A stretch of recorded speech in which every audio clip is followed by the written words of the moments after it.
হাই বন্ধুসকল, আপোনালোকক আমাৰ ইউটিউব চেনেলৰ অন্য এটা ভিডিঅ'লৈ স্বাগতম জনালোঁ। বন্ধুসকল, আৰু কিমান শুনিব, মুখ্যমন্ত্ৰীয়ে বাৰ বাৰ কয় যে এইখন চৰকাৰ অৰ্থাৎ আমাৰ চৰকাৰ থকা অৱস্থাত কোনো ঘোচ ঘাচ নচলে চাকৰিত, আৰু বাৰ বাৰ কৈ আছে যে নিকা নিযুক্তি হয়, নিকা আৰু স্বচ্ছ মাজেৰে নিযুক্তি প্ৰক্ৰিয়া হয় বুলি কৈ আছে মুখ্যমন্ত্ৰীয়ে। তাৰ মাজতে আৰু বিভিন্ন তথ্য পোহৰলৈ আহিছে। চাওক বন্ধুসকল, শিক্ষামিত্ৰৰ চাকৰি নিয়মীয়াকৰণৰ নামত লাখ লাখ টকা লৈছে, লাখ লাখ টকা লৈ পেলাই আৰু ফেক এপইণ্টমেণ্টো দিছে। তেনেকুৱা ধৰণৰ ফেক নিযুক্তিৰ দিছে বুলি তথ্য পোহৰলৈ আহিছে।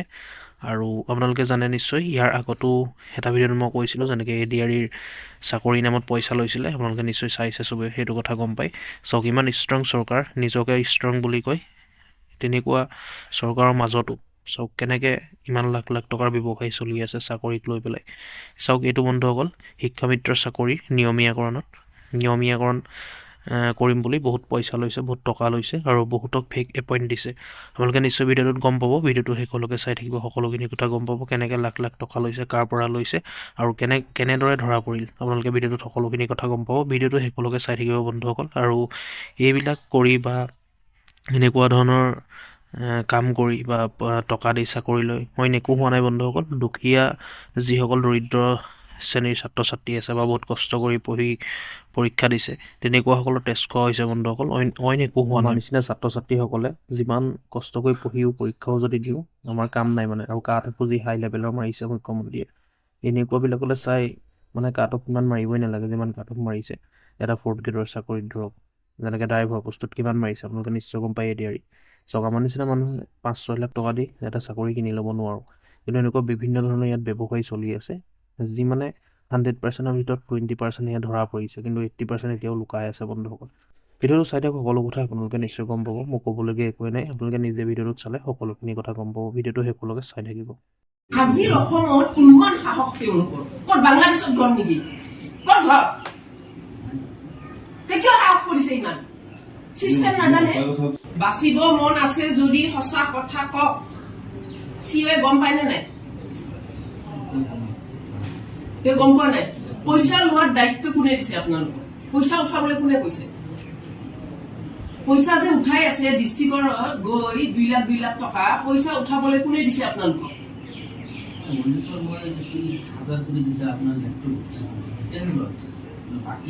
2 লাখ টকা দিয়া মানুহ মাতি আনো এতিয়া, তাৰ পিছত কিন্তু আপোনাক কোনেও বচাব নোৱাৰে ইয়াৰ পৰা। চবকে মাতক, যোনে যোনে পইচা লৈছে। এটাক ধৰিলেতো গোটেইকেইটা ওলাব। আজি মই আপোনাক পুলিচত দিম, পুলিচৰ আগততো আপুনি সঁচা কথা কব, গোটেইকেইটা ওলাব নে নাই? তেনেহলে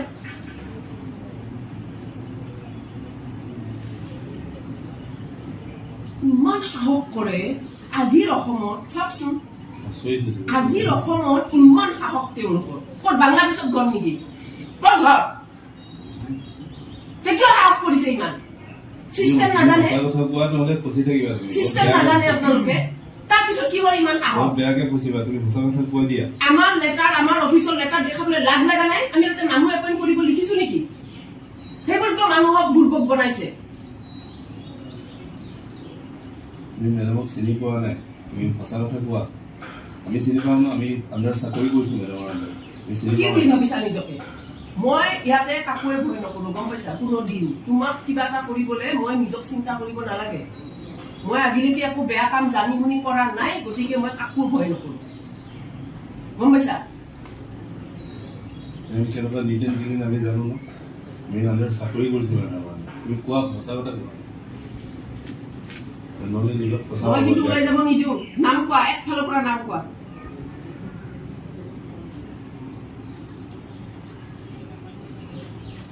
আমাৰ লেটাৰ দেখাইছে, গম পাইছা? অভিজিত, মই যে কৈছো ইটি ব্ৰাঞ্চৰ লেটাৰখন, সেইখন লেটাৰ দেখাই দেখাই পইচা খুজি আছে মানুহৰ পৰা। মই ইমান দিনে মই বিচাৰি আছো কেনেকে উলিয়াও, কেনেকে ডিষ্ট্ৰিক্টত ফোন কৰিছো, তত ফোন কৰিছো, পুলিচৰ নিচিনা ইনভেষ্টিগেট কৰি কৰি কৰি কালি এই নাম্বাৰটো পাইছো। পাই মই কি বুলি মাতিছো জানা? মইতো এইবিলাক কৰিতো নাহিব। মই কি বুলি মাতিছো কালি? মই কৈছো মোৰ 2জন মানুহক সোমাই দিব লাগে, অলপ পিছত আহিবচোন। সেইকাৰণে আহিছে, নহলে আহিল হয়।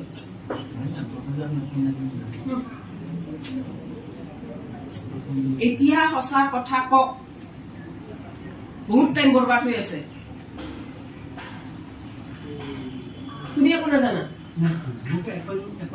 এইফালে আছো তোমাক এপইণ্টমেণ্টৰ পইচা লৈছে নে নাই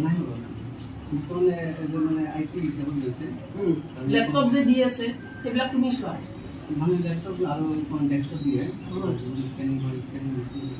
স্কেনিং কাৰ্ড স্কেনিং কৰে এজি অফিচৰ কথা মই কোৱা নাই এই স্কলাৰশ্বিপৰ নামত যে মানুহ এপইণ্ট কৰিছে এইটো গম নোপোৱা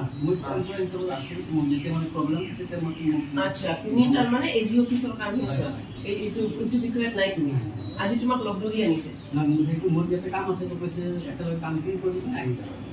ইহঁতৰ সাহস দেখিছা তোমাক কি হিচাপে এপইণ্ট কৰিছিল ছুপাৰভাইজাৰ নে কি তুমি কি জানা স্কলাৰশ্বিপৰ কথা কোৱাচোন কি জানা কি কাম কি স্কলাৰশ্বিপ কোনটো স্কলাৰশ্বিপ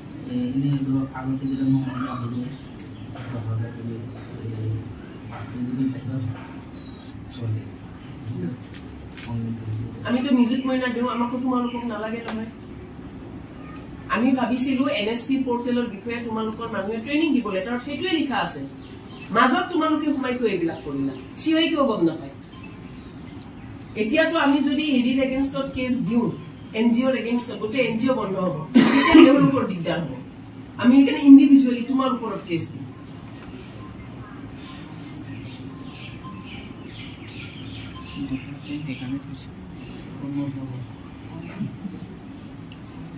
এইটো তোমাৰ নিজৰ এপইণ্টমেণ্ট দৰমহা দিয়া না টাইমত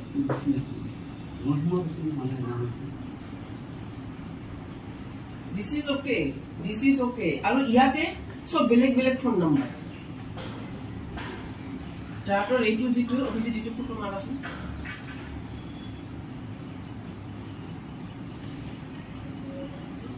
শুনক কিমান ফ্ৰড হয় তাৰমানে ফ্ৰডগিৰি কৰি আজিৰ দুনিয়াত মানুহ চলিব সাহস ক'ত পালে কওকচোন মানে মাথাত আহিল কেনেকে আইডিয়াটো যে ইমান পইচা ল'ম মানুহৰ পৰা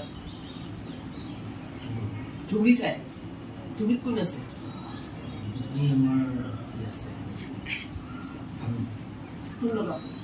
ধুবুৰীৰ পৰাও আহিছিল মেম ক'ত গ'ল নাই পইচা দিম নে নাই আপোনাৰতো এইটো লেটাৰ আছে অফিচত আমি লেটাৰ দিছো যে আপোনালোকে ডিষ্ট্ৰিক্টত এৱাৰনেছ প্ৰগ্ৰাম কৰিব পাৰে টু গেট স্কলাৰশ্বিপ অনবোৰ্ডেড আমাৰ যিমান স্কলাৰশ্বিপ আছে তাৰ কাৰণে এৱাৰনেছ আনন্দ ভাল কথা সেই ভাবিহে আমি লেটাৰটো দিছো তাতেতো আমি লিখিছো নেকি মানুহ এপইণ্ট কৰিব বুলি আমাৰ লেটাৰ কিয় দেখাইছে আপোনালোকে মানুহ এপইণ্ট কৰাৰ সময় মানে দেখাইছে যে এইটো গভৰ্ণমেণ্টৰ নিচিনা বস্তু চিঅ'য়ে গম নাপায় এইকেইটাই মাজত সোমাই পেলাই এই চব কৰিছে আৰু কালি খুলিব আহিছে ইয়াৰ আগতো দুদিনমান আহিছে কিন্তু মই ইমান বিচাৰিছো কণ্টেক্ট মই একদম মনে মনে আছো সুধকচোন মই কালি গম পাই মই অফিচতো পোৱা নাই ঘটনাটো কিবাকে ওলাই যাব মই একদম মাথা লগাই আজি মাতি আনিছো এনেকে ধৰিবলৈ মুখ নেমেলে না আমাৰ লগত মুখ মেলিব নালাগে অলপ সময় থাকক হ'ব ব্যৱস্থা মুখ মেলিব নালাগে আপুনি তেনেকেই থাকক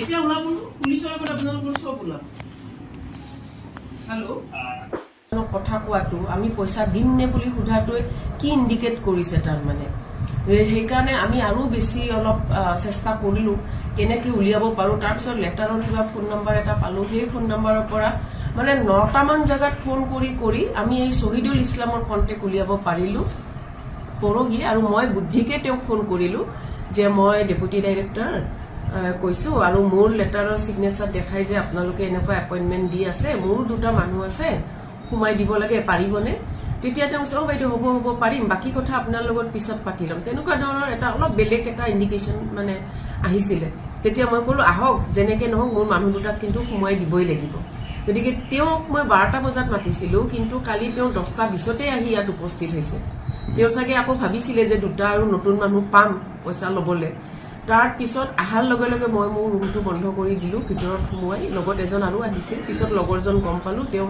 এইটো মানে ৰিলেটেড নহয় তেওঁ যাবলৈ দিলো দি অফিচৰ ষ্টাফ ল'ৰা কেইজনমান মাতি মই দুৱাৰমুখত ৰখাই থৈ দিছিলো যাতে পলাই যাব নোৱাৰে তাৰ পিছত প্ৰায় 3 ঘণ্টামান জেৰা কৰিব লগা হৈছে বহুত কথা কোৱাৰ পিছত বহুত খং দেখুৱাৰ পিছত মোৰ তাতে তেওঁ কমিট কৰিলে যে পইচা লৈছে 30,000কে বুলি তাৰপিছতে সেইখিনি কথা আমি মাননীয় মন্ত্ৰী মহোদয়কো জনালো ছাৰেও ক'লে পুলিচৰ কথা তাৰপিছত মই ডাইৰেক্টৰ বাইদেউ ৰুমলৈ লৈ গ'লো আমাৰ ডাইৰেক্টৰ ছেকেণ্ডাৰী মমতা হজাই বাইদেউ ৰুমত যেতিয়া লৈ গ'লো বাইদেউ যেতিয়া তেওঁক খঙেৰে সুধিলে তেতিয়া মোৰ তাতে কৈছিলে এজনৰ পৰা 30 লাখকে লোৱা বুলি কিমান টোটেল মানে কালেকশ্যন হৈছে বাইদেউ সুধতে তেতিয়া লগে লগে তেওঁ ক'লে 5 লাখ কালেকশ্যন কৰা বুলি গতিকে সেই এমাউণ্টটো হয়তো আৰু বহুত বেছিয়ে হ'ব যিটো আমি সন্দেহ কৰিছোঁ তাৰপিছতে আমাৰ ডাইৰেক্টৰ মেমে পুলিচক ফোন কৰিলে চিপি ছাৰক ফোন কৰিলে তেওঁ ভগদত্তপুৰৰ অচিক পঠিয়ালে তাৰপিছত আমি দিছপুৰ থানাত এখন এফআইআৰ দিলোঁ আৰু তেওঁক দিছপুৰ থানালৈ লৈ যোৱা হৈছে আজি গম পাইছোঁ আজি থানাৰ পৰা জনাইছে যে তেওঁৰ লগত থকা এজনৰ সংসূত্ৰ আজি আৰু পাইছে সেইজনো ইনভলভ বুলি কৈছে হয়তো এনেকে এই গোটেই চক্ৰটো হয়তো উৎখাত হ'ব বুলি আমি